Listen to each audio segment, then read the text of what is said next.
All right, I'm here with Alfie Noakes, and we're already talking in the pregame. I mean, we're going to get a lot of fun skill set to get in later, but I want to find out everything about you, Alfie. I want to know where you're from, what mom and dad do for a living, how did you get to do what you do? I want to just tell us a little about yourself. Were you born in England? Take it away. Well, I am in England. I'm speaking to you from London, but I'm from the north of England, from a town called Hull. I moved down to London 30 years ago. I appeared on a TV show all about the cinema, and they liked me so much that they offered me a job on the next season. So I forewent my plans to go to film school because I was a movie know-all, to take on a job making the teas, picking up the post. And then by the last season of that show, I was one of the producers and directors. So that kind of sent me on this path, and spent the next 13 years working in the media, mainly cinema reporting, but I did the odd reality show, hidden camera show as well. Why entertainment? What were your parents like? Where did this impetus come from? Oh, it's nothing to do with my parents at all. My mother was a school teacher and my father was a ship's captain. So neither one of them were particularly into the culture the way that I was. Comedy and stand-up were always my major passions. But you're also a teacher now too, so maybe a little. Yeah, ironically, it's come full circle. I never saw it coming myself. Okay, so when you were young, were you the precocious kid that was outspoken, and what was that like? To be honest, I look back at myself as a young kid and there's quite a bit of shame there. I wasn't the nicest young man. I always had one best friend, but probably playing pranks on people with not the nicest tone to them as I look back at them now. And then when I was 14, I kind of had a chat with myself. I remember it really clearly and just went, what do I like in other people? And then I realised what I liked often wasn't what I was representing in myself. And almost like flicking a switch, I went from being really not very popular at all, entirely on account of my own behaviour, to becoming really quite a popular figure and having lots of friends. And it was really just about mapping what people did that I liked and then emulating it and finding out it was really very easy to do. Not sticking drawing pins, or as I think you call thumbtacks, on people's chairs. That's not a way to win friends and influence people. Right. It's not a Dale Carnegie staple. No pun intended. So, all right. So college, did you go to college? No, I was planning to go to film school, but as I say, I got the opportunity on that show. Remarkably, they liked me so much that they gave me the job offer to come down. So I thought I'd skip university for a year, try out working in London for just one show, and I just got another job offer and another job offer, and it was 13 years freelance, just moving from show to show. So yeah, let's go through the milestones of that. So you start with that one show. Tell us about, the progression of these shows. Well, I found very quickly my niche was cinema, because that first show I was on, they brought in kind of funky young kids from around the country to review the films that were coming out, because we're kind of the target market. It was a What show year was this? Well, 1993. All right, so we're going a whole 30 years ago. I'll timestamp this for you. The day that I moved to London, the song "I'd Do Anything for Love, But I Won't Do That" by Meatloaf was the #1 song in the country. So wow. That timestamps it. It's 30 years ago, almost to the week. I'm trying to think of the movies in '93. I'm like thinking, well, it was a train spot. I'm trying Jurassic to think Park. of English movies like Jurassic Park, Last Action. Those are American, but I'm trying to think of England. Of course, it's all in you're part of it. But I'm thinking, remember, well, it was 3 years. 3 years. Was Gregory's Girl? Gregory's Girl would have been 1981. Yeah, see, that's Train Spotting was 96, so we haven't quite reached the kind of train spotting, shooting fish kind of era of British cinema. All right, I'm just trying to find, I'm trying to think of probably was something like Remains of the Day with Anthony Hopkins. I think that was about 93. Okay, all right, and that's a good English film, But yeah, but in England, the American films and English it's the same. You guys there's no really. I beg to differ. There's an epic difference between British cinema and American cinema. But you guys don't gravitate towards certain films just because they're English. You gravitate towards just good cinema in general, right? As to where other countries sometimes just gravitate towards that film that is toward their area. I would say there's a cycle of everything like 3 or 4 years, we get a breakthrough film. So 94 would have been Four Weddings and a Funeral. We had to wait another 2 or 3 years 2 more years for Train Spotting, another year for The Full Monty. Every once in a while, we get a breakthrough film and breakthrough talent such as Danny Boyle, Sam Mendes, who went on to make American Beauty and Jarhead and, the Bond films, some of the Bond films, Spectre. But by and large, we have quite a break between international hits, whereas obviously any given week, Hollywood's doing it globally. So it's a very different thing. The show that I used to work on, Movie Watch, we used to do parody films.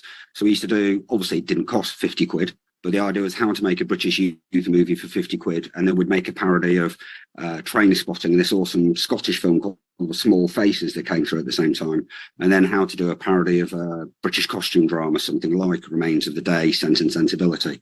Right. And that kind of pastiche, the whole thing that, our hits only come through once in a while. We've only got so much money here to make a film. Most British films, the entire budget for the British film industry, is probably the same as a Fast and the Furious film in reality. Yeah, not to get off beat here, but God, the with the Netflix Prime and all these shows that are coming out, so many great shows coming out, and there's a whole station just dedicated to English shows because they're so good. It's kind of like BritBox, is it what it's called? BritBox, no, we've got a grand tradition. I mean, so many of your American films are filmed here. Pinewood, Shepperton, Elstree. I think they're all booked out for years to come. They can't make new studio space quickly enough. Our technicians are behind the scenes talent, and quite a few of our in front of the camera talent. They are truly world class. But the studio system that America has it dwarfs what we have, and indeed everywhere else in the world, bar possibly India. You need more Jews. I'm just joking. Okay, so you need more Jews to come out to England. All right, so now you're doing. So what else? Tell us about some other shows before it leads into, because that's a good stretch, 13 years. Oh, I did also. My niche was cinema, so I made, produced a series of documentaries called Fatal Productions about people who died for real during making films. So most famously, probably Brandon Lee on The Crow, but there was a stunt lady who died on the Eddie Murphy film, a lady called Sonia Davis, Vampire in Brooklyn. Stunt pilot in Top Gun called Art Scholl died. So I did a whole series of people who died for real. I did the Big Brother show when Russell Brand was my presenter before he became a truly international star. I directed a series of film intros with the British comedian Bill Bailey. I did all sorts. I did hidden camera prank shows, but by and large, my niche was cinema. If somebody was making a film program, then my name within a couple of years of being in the industry would invariably come up, because most people are freelancers and they don't have a speciality. They'll move from a light entertainment show and they know how to put together a running schedule or write questions for an interview. But if you wanted somebody with a deep knowledge of the industry and the stars, and you can say how much it made at the box office, who the 5 first stars in the credits are, which studio, which awards it won. I was like a human IMDb before that existed in the 90s. And by the time, thank God, my timing was good. By the time the IMDb really surfaced, I'd already kind of planted myself in the industry. So I rotated around all sorts of shows, but very much cinema programming. But no stand-up at this time, or was there any introduction to stand-up around this time? I was always a huge fan of stand-up, but the town I come from back then didn't have a comedy show, didn't have a comedy night. So the very first weekend I moved to London, my first thing to do was Saturday night as I went to a comedy show, and I saw 2 megastars, 2 great heroes. Why'd you do that? Pardon me? You liked it, but why you just did it because you liked it? Did you say the first thing you did? I'd been watching comedy on TV, particularly the great heroes, the Billy Conleys, the Jasper Carrots, these kind of guys. Back then, you'd be buying VHS tapes, pre-DVD era. So enjoying all of that stuff, but never really a chance to see them live. They would come through on the theatre circuit, so I got to see Lenny Henry, a great British comedian, when I was younger at the theatre. But just to go to a club, that had to be London for me. So my very first weekend in London, having moved here, was to go to a comedy club. Your film life, you're always had like a liking towards stand-up, but you're like said, you got out to London and you just wanted to find, you got to bug up your ass and said, I got to go, do that there, and I was much more focused on my career. Going to stand up was a regular pastime. My job was paying me to go to the cinema. I was going to preview screenings of every film. So when I was on my own time, I was typically going to clubs. I had a secret hankering to do comedy. I really did. And as with so many people, I was intimidated out of doing it. And then ironically, more than a decade later, I helped set up an open mic room with a friend. Maybe 6 months after helping run that room, I decided to have a go at stand-up. My first set was very good. I got a lot of laughs for a first set. Yeah. And then, of course, my second set was one of the hardest stage deaths you can imagine, because that's how it works. Yeah. And then I think I did maybe only 8 or 9 gigs ever, and just realised it wasn't for me. But where I did excel was emceeing. I had a go at emceeing, and of course that's riffing, telling stories, crowd work, much more being spontaneous. Yeah. And of course, if you're spontaneous often enough, then you remember some of those earlier spontaneous jokes that worked, and you put them in your back pocket, and you can use them again later, giving the impression that it's spontaneous, when of course it isn't. Well, that's a form of stand-up. Look at Don Rickles. He doesn't write. This guy right back here, that guy right there is just total riff, and he had some arsenal stuff in his arsenal, and always went back, but he was like, just went out there and he riffed, and he was great at it, and that's a true, wonderful strong light in that avenue of stand-up comedy. So, Yeah, I mean, one of the things that I'll point out is with MCs, you tend to, certainly in the open mic universe, I spend on a show when I'm MCing, I'm on stage about 25 minutes. Whereas the average open mic spot here in London is doing 5, maybe 10. So I'm getting so much more stage time than everybody else, but I never write anything down before I go on stage. I'm just kind of playing, figuring it out. And what works, as I say, goes in the back pocket. What doesn't work will never be repeated again. So let's talk about riffing then. And then I want to get into, show that you did. And then also, of course, what you teach and everything. But, as far as, that's a good amount of time and reps. So let's talk about riffing and some of the things you've learned. How do you strategize to get better at that? Well, I would say on the way to a show, I would typically be certain to take a look at the day's news and see if I can come up with a couple of current jokes. What I'd often teach a student with We Are Funny project, if somebody's studying with me, is it's good to have what we call an in the room joke, a joke that references what you can see in the room, ideally not asking the audience to look away from the stage. So ideally something to the side or behind you on the stage. If you can make a joke that could only be told in this room here and tonight because it's specific, the audience get that. They know that's here and now, only it's live and fresh. And then telling a joke about something in the day's news reinforces that. If you imagine each joke can be marked out of 10, 10 is rolling laughter, 0 is crickets, whatever the joke is, it will typically get a couple more out of 10 just by being fresh and original and of the moment. So that's usually quite a nice way to open the show because they know it's not been done before. It's special for them. As far as riffing with the crowd, a lot of people seem to try to riff with the crowd. They ask 1 or 2 questions and then they'll bail and just go, you're a comedy cul-de-sac, and blame the audience member. It's never the audience member's fault. And also 2 questions isn't necessarily enough. It might feel icky, but it only feels icky. To the audience, it doesn't seem icky if you go 3 and 4 questions in. And, the obvious questions are, what's your name? What do you do? Where do you come from? Okay, well, if you're going to ask the obvious questions, then a certain degree, it's going to be predictable, isn't it? There are a certain amount of names that are highly common. So if somebody, Dave, Phil, Rob, Andrew, Steve, that's 20% of the British male population have those names. Yeah. So maybe you can preempt that and write a joke about Dave, Phil, Andy, Rob, Steve, whatever it might be. Same with the most popular careers, they're teachers, they're doctors, they work in IT, have a joke ready for that. It's, always looking for that spark of seeming spontaneous and off the cuff, whereas in fact it's the third time you've told that joke, or be spontaneous and off the cuff because you've learned how to get into the flow state, which really comes with the reps and confidence.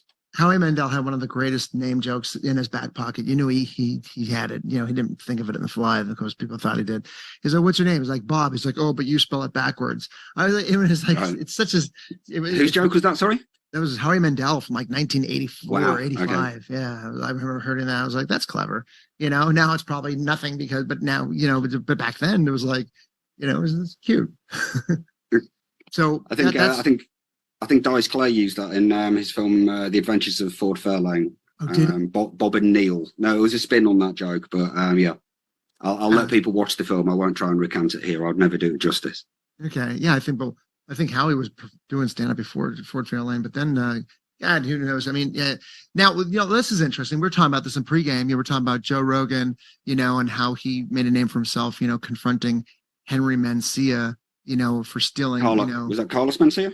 Carlos Mencia. I'm sorry, Henry Mancilla. Henry Mancilla. Henry Mancini, the man who created the Pink Panther theme. Wasn't Henry Mancilla? Wasn't he a jazz musician? Yeah, he did. Carlos Mencia. Pink Panther movies, I think, yeah. Okay.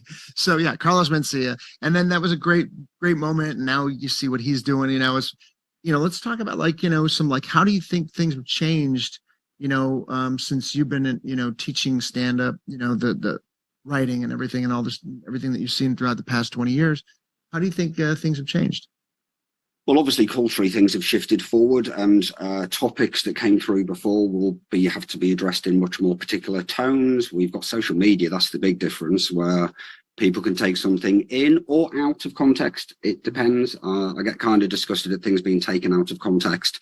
And that can come on many levels. It could be out of context of literally the broader scope of what was being said within the joke, but it's also outside of the context of being in a comedy room, which is stated as a comedy club, and the assumption that everything a comedian says on stage is what they sincerely believe, which is clearly ridiculous. We've got a great comedian here in the UK, Jimmy Carr. I think they've come for him 3 or 4 times. And you know what they tend to do is take a joke, which is the joke he said, but when you print it in a font in a tabloid newspaper and put it under a banner headline and you decide to go after him, there's not much way of defending against that. Yeah. On the other side of the coin, culture always moves forward. I think it's turbocharged with social media. There's a lot of people virtue signaling out there. There's a lot of people who want attention. So it's kind of skewed the game. But the bottom line is, if the joke works in the club and the audience gets it and goes for it, then there's a path to be had. It's just a different path to navigate accordingly now. As I mentioned before, my first gig went really rather well, but there's probably comments I made in that I wouldn't choose to say today, given current climate. I don't think it was the audience responded well. I got no such thing resembling a complaint. In fact, I got decent laughs, but I'd probably question myself about, do I want to talk about that in a way today that I wouldn't have, well over a decade ago. That's tough. Jimmy Carr, huge out here, and I don't think people mind what he says. I should point out, he survived those cancellings. They've come for him like 4 times. But he's such an incredible joke writer that I just think talent proves supreme. People can come back from their cancellations. I don't think they've ever quite got Jimmy. They've tried. I think they've failed. But Jimmy Carr is one of our biggest comics. We've got another incredible comic here who does very, very edgy material, a Scottish comedian called Frankie Boyle, who you may or may not know. I saw the face, maybe. Frankie Boyle, just brilliant, but dark as they come, But if maybe not as dark as they come, but certainly very much on the darker side. Yeah. If you go to a Frankie Boyle or a Jimmy Carr show, you've paid whatever it is, 40 quid, however much it is, and you know who you're going to see. So you've signed up for that. If you don't like it, leave. Whereas if you go into a regular comedy club, again, I think you should expect to get lots of laughs, but you don't necessarily know who it is you're seeing.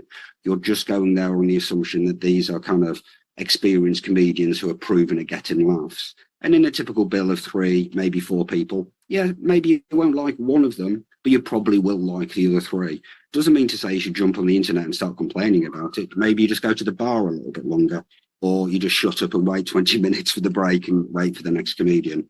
There never really used to be a platform for people to complain so easily and readily as they do now, which is, all pervasive. It's not just in comedy, it's in the culture. So be it. So be it. We've just got to navigate it and move on. Is that right? Now, I always found this fascinating and fun. The differences of the way certain humor is received in different parts of the world. As to where, they say English humor, American humor, Australian humor, and, comedians will sometimes talk about that. It's like, when you go to here, there's certain little nuances. Good stand-up is good stand-up and good writing is good writing. But then there are certain little nuances for different, areas, the milieu, so to speak. How would you describe an English audience as opposed to an American audience? Not as likely to whoop and cheer over here as the American audience is. I think there's something of the Ricky Lake daytime whoop, whoop, whoop thing, which is just not the English way. Eliciting a laugh is, eliciting a response typically from a surprise, and laughter is an involuntary response in its purest form. So getting laughs is all the same, but whooping and cheering, there's a difference here. I was emceeing a show, I think last year, and I asked the audience a question like, who here is in therapy? And 3 American girls were at the back of the room, and they were, whoa, whoa, whoa. And the English, I'm sure some of those English people are in therapy, but they're not going to, volunteer that information at all in public society. They're not going to do it whooping and cheering. That's an American kind of attitude. So I think that might reflect something. The enthusiasm of the Americans is renownedly far beyond the slightly repressed English nature. But laughter is laughter. A good joke will elicit that involuntary laugh, and so it works across the board. I'd like to add this as well, though. I think I've been emceeing and promoting through 4 football World Cups now. And each time, every 4 years, I have the same idea of doing a World Cup of comedy and then getting 32 nationalities. Because I'm in London, we have every nationality in the world here. And try and get somebody from each of the football countries to represent in a comedy competition. And every single time I decide not to do it for the same reason. It is this, because this final will be a foregone conclusion. And it's not England, and I'm sorry to say it's not the United States. The final would be Canada versus Ireland. They are by far and away the funniest stand-up countries in the world. and they have to typically move to America or maybe England to, you know, really have all the opportunities that can be afforded to them. But I'm sorry, I'm speaking to you, my American friend. The Canadians and Irish, they just seem to have something in the water. I think it has to do with they're the epitome, they're the cliche of, you know, stand-up comedians, mostly like, you know, the underdogs. You know, they've been wounded, or they're like they're not noticed. You know, they're like, you know, they're kind of like the stepchild, so to speak, in the grand scheme. You know, so that's what makes Canada so funny, because they're like, Americans are so serious. They take it so seriously. Everything's so important to them. You know, it's like Canada's over there, and they're like, hey, you know, you guys are so full of yourself, you know, and it's like there's a fresh take on, like, you know, being that person, I think.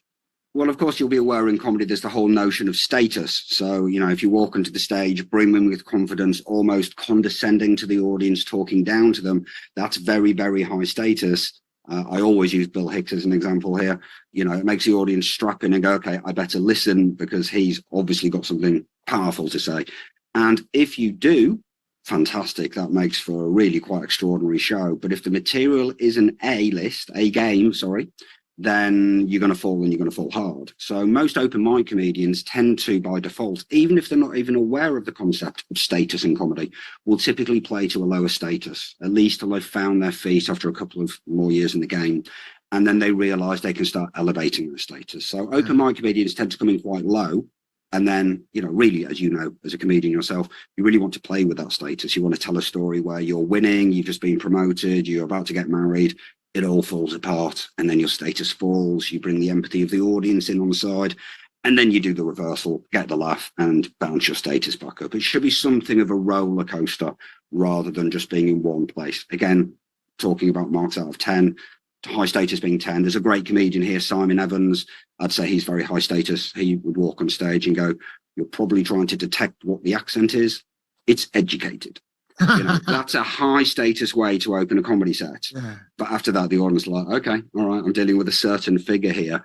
If you then follow up with a load of bad jokes, that's going to hurt a lot more than if you came in at low status. So open mic comedians, I always try and teach them when I'm coaching, you know, play with your status, rise it, allow it to drop, run into a problem. Emo Phillips was amazing, a very low status comedian, of course, but he would very often win the game in whatever story he was telling, not necessarily through his own brilliance and wisdom, but we like Emo. He's a lovable weirdo. And, you know, he would be a roller coaster going through his sets of, you know, about to be crushed by a bully, and somehow or other the fate saved him, and just made for, you know, a truly unique performer. So status is always ever present there for comedians. Open micers, they tend to go low. I encourage them to try and pick up and go higher, and then waver. Yeah, I think most audience people want to know that the comedian's confident, and their sense of play, and also of course the bandaloop of the audience, the relationship with the audience is most important, because if you lose that, you know, all is lost. Yeah, I mean, I often see comedians, again, I'm dealing with comedians by and large who are within, say, their first 5 years. I've watched over 500 people do their first ever gig. I've staged over 10,000 performers altogether. And what I sometimes see is quite a rookie error is the actual ask the audience a question when they didn't need to. And it's just dangerous territory, because if they ask the audience a question, there's some mad people in the world. There's some drunk people in the room. You know, even if the answer is basically yes or no, there's always the curveball. There's always the risk that the audience just ignores them. There's the risk that they all shout out at the same time and you can't find a consensus. When, as often as not, you can just make your question a statement of fact and just get the hell on with your set. Right. You know, engaging with the audience by and large is the domain of the MC. And I encourage comedians to try and steer away from crowd work until at least year 3, and make sure they've got maybe a tight 10 in place. Right. You know. And that's the thing about when you're doing your set routine, you know, it's a probable show. It's not the exact show, because something might happen. But then going in and out of your routine, and then also say, look, I got 5 minutes. I'm trying to make this 5 minutes as tight as possible. You get thrown off, and then you're figuring, oh shit, I did some other jokes. I couldn't even do like 2 callbacks because I wasn't able to finish because I was doing crowd work, because that got interrupted. And you know, that's tough gear. So you got to do your stage time right in order to get in shape for that. Yeah, I mean, to be clear, if we're talking about a 5-minute open mic spot, you know, I'm probably the exception. I speak quite quickly. I accept that. But the average person speaks 3 words a second. So in a 5-minute set, that's about 900 words. and then allowing time for applause breaks, laughter breaks, beats, and the rest. So a 5-minute set is about 850 words. So if you're breaking off to do crowd work, you've got every chance of forgetting where you were. You're not going to have time to pace the set the way you wanted in the first place. So just focus on the 850 words, get the rhythm, the pattern, figure out what is and isn't working, and work through that. You know, give the crowd work time later on, because more than anything, there are crazy people in this world. And while you might think you've got a funny riposte, you have not countenanced what kind of insanity can be thrown at you from a certain audience member. It's ultimately a numbers game. You might get away with it 10 times, but the 11th time, crazy boy in the corner is going to say something so bizarre that there's no way you're going to come back from it. You know, it's a different skill set. You know, yeah. I've got 3 online courses. I've got a beginner's course, an advanced course, and an MCing course.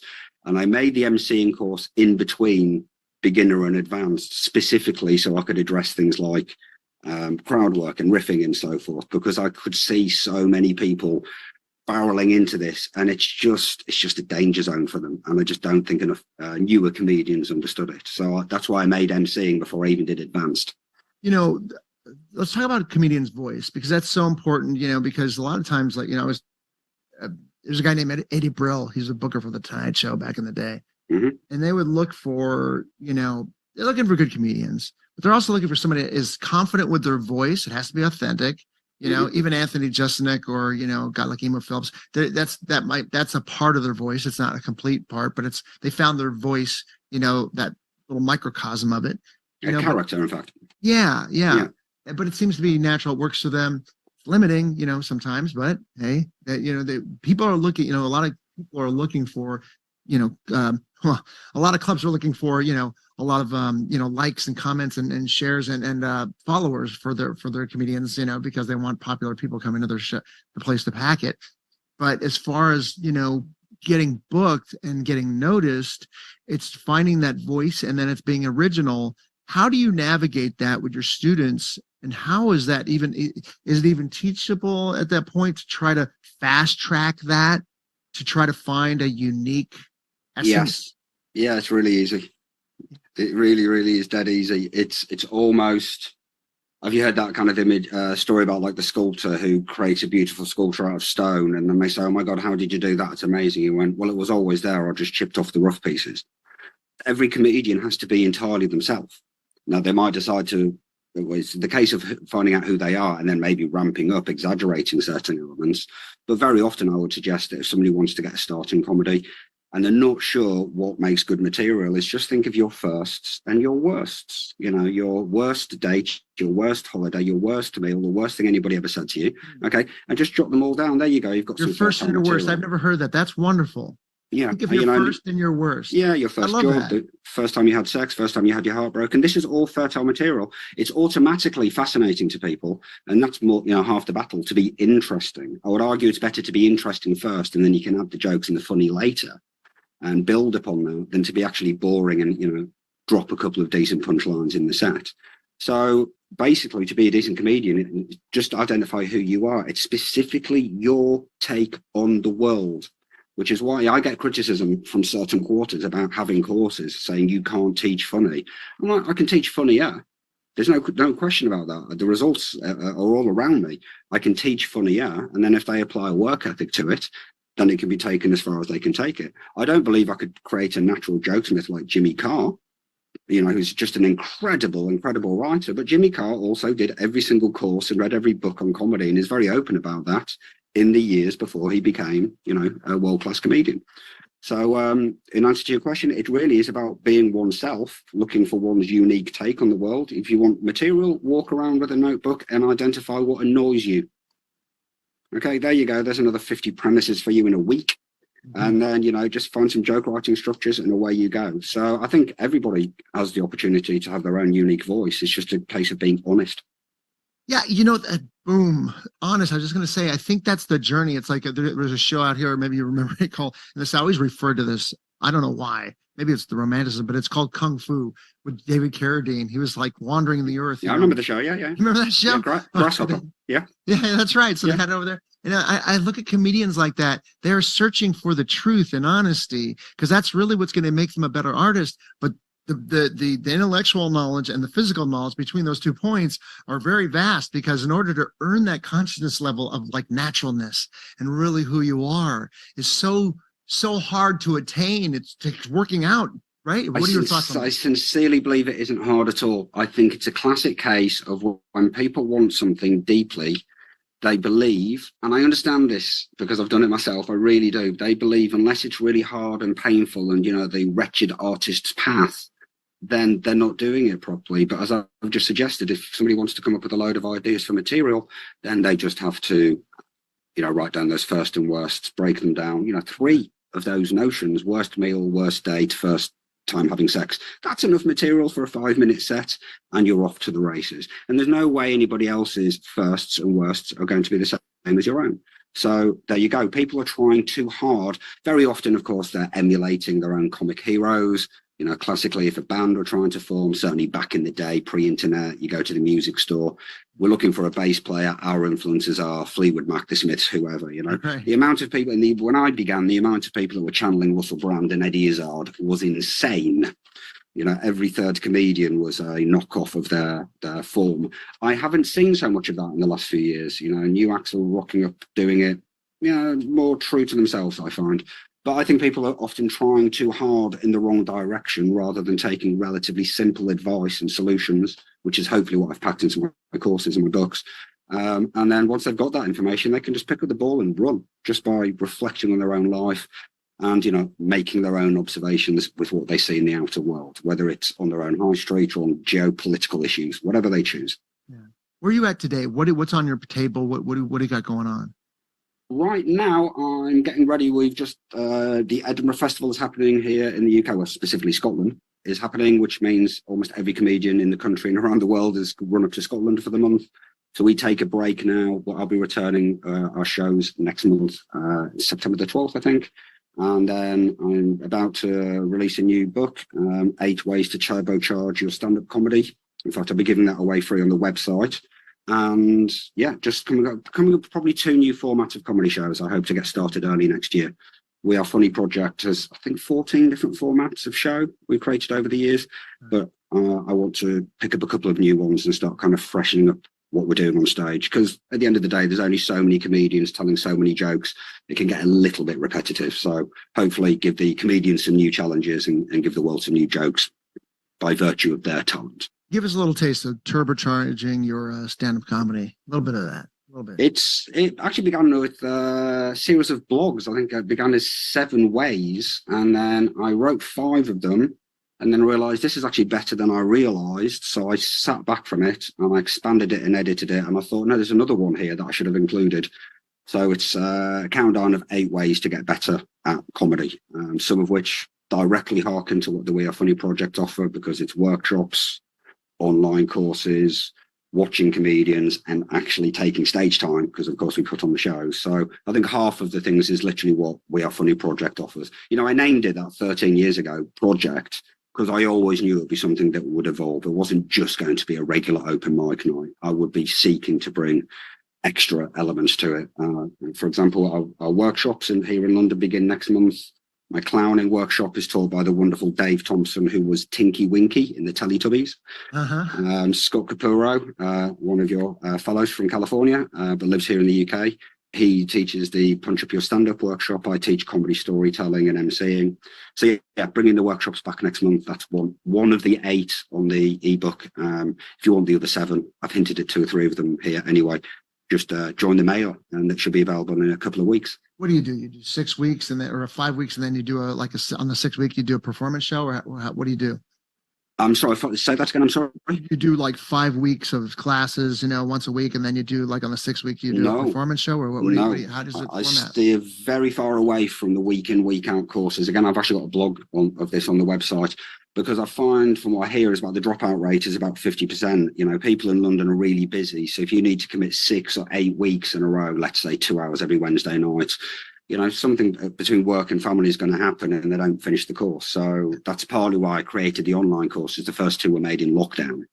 So I had time on my hands and the opportunity to do it. But then, of course, if they buy an online course, it doesn't matter if something comes up. That information is there for them when it suits them. And frankly, it's there forever. They can tap back into it whenever they like. So rather than running week in, week out live courses, I've got online courses, and then I run a series of just 1-day workshops. They last 5 hours. They're specialty. So you turn up at 12:30, by 6 p.m. we're done, and you've just had a fast, hot charge of some aspect of comedy, storytelling, clowning, writing clean comedy, whatever it might happen to be. Immersion is good too. That 5 hours, both are good. Kind of, being consistent, but then also that, 5 hours of like just, condensed time really helps you absorb. Absolutely. Yeah. I mean, I totally see the value in, week out. And of course, you make some friends on the scene before you've entered the scene. My shows aren't bringer gigs, but I fully understand bringer gigs. I've got no issue with them. If you do a comedy course in London and then you enter the circuit, then you probably have some friends to be your bringers. One of your mates on the on the course will come with you, and then you go with them, and you enter the scene with some faces already. But you already know as well as I do, it doesn't take long to make friends when you enter the comedy scene anyway. It's very quickly that you recognise some faces and you're chatting at the bar afterwards about how you like their set or whatever it might be. And comedians like other comedians. Tonight, I'm not always. I have to beg to differ. Sometimes they really, really do dislike each other. There's something of the school. They don't like when they do well. Yeah, sometimes, but I think the people of better character really are just happy for talent to rise to the top. Certainly, it's always been my attitude. But there are a few people with a poisonous attitude who don't like to see somebody doing well. If they're doing well because they're talented, fantastic. Right. I've never seen anybody do well when they weren't talented. So I don't really think it makes a world of difference. There's a funny story about these Boston comedians. There's actually a documentary where about the Boston comedians and how they came out of there. And then Stephen Wright, he was the first one. First one to get the out of the Boston comedians, first one to get on the Tonight Show with Johnny Carson. And they were all pissed off because, like, fucking, he was only in this thing for like a year, and and in the scene, and now he's on the show, and he, but obviously he had the chops, man. Yeah, I had the great privilege of seeing him at the Dominion Theatre about 15 years ago here in London, which is the same place that Bill Hicks recorded his Reckless special. He was just brilliant. Absolutely fantastic comedian. Yeah, he had every right to be on the Johnny Carson show. Right. But, like the Timothy Leary, Dennis Leary, and all those Boston guys were like... Dennis Leary and Bill Hicks, I mean, that's a slightly different comparison altogether. I think that's somebody following in somebody else's wake and stealing a bit of thunder altogether. But look, showbiz, high profile, desirable creative industries, whether it's the cinema, which is where I come from, or at least TV that covers the cinema, at least, modeling, music, everything that's highly desirable is highly competitive, and it draws people. Creative people tend to be sometimes a little bit more fragile in their nature, sometimes. Yeah. So that can cause a little bit of friction in the scene. But, typically speaking, I think comedy is a meritocracy. You cannot headline a show if you're no good at comedy, or if you get a chance, you're not going to get many more chances if you tank it. Well, I don't think like England is any different than United States as far as excelling as a comedian. I don't know. What are the milestones? What are the fast tracks? What are some of the things that you would suggest to your students? Say, look, if you really take us through some of the greatest hits of you really want to be able to get your career going out here with stand up. You're gonna really. This is the progression. These are the milestones. What would you tell them? Okay, so I believe phase 1 is year 1. So let's assume somebody's got a bit of the bug. They can afford to gig 2 nights a week, which is a reasonable amount, but not enough to truly become pro by any standards. Then at the end of the year, they've done approximately 100 gigs. I would imagine at that point they're within the arena of about a time 5. 5-minute set that's watertight, bulletproof, should get 15 or so solid laughs in that 5 minutes. Then we enter phase 2. This is the advanced version. And in fact, I'd like to point out my advanced course is called Stepping Forward in Stand-Up Comedy. And I've brought all of my knowledge from film and cinema and have applied it to the world of comedy, because I realized very early on there's so much overlap. Every open mic comedian is their own screenwriter, director, producer, and lead role. And then latterly, they have to navigate aspects of the universe that films and filmmakers have to navigate as well, such as everything from hair, makeup and wardrobe, marketing and publicity, competitions, agents, critics and reviewers. They all navigate the same thing. So my advanced course is specifically designed for those people who are kind of beyond a year. They've got the first 5 minutes. They've decided to commit. They know some of the basics, but they want to build on that. So it takes them through this whole thing of being their own director all the way through to getting an agent. Once they get an agent, then the agent should be taking responsibility for moving them forward, giving them advice, making connections for them. Phase 1 is a year, tight 5 minutes. Next phase will be a tight 10 minutes. Next phase is a tight 20 minutes. Then you would typically be getting kind of the feature or the open spot, maybe unpaid, but in pro clubs, increased opportunities. And then really you need a really solid 40 minutes to be a headliner. And then if you want to go to a festival such as Edinburgh, then they call an Edinburgh hour, but it's actually 50 minutes.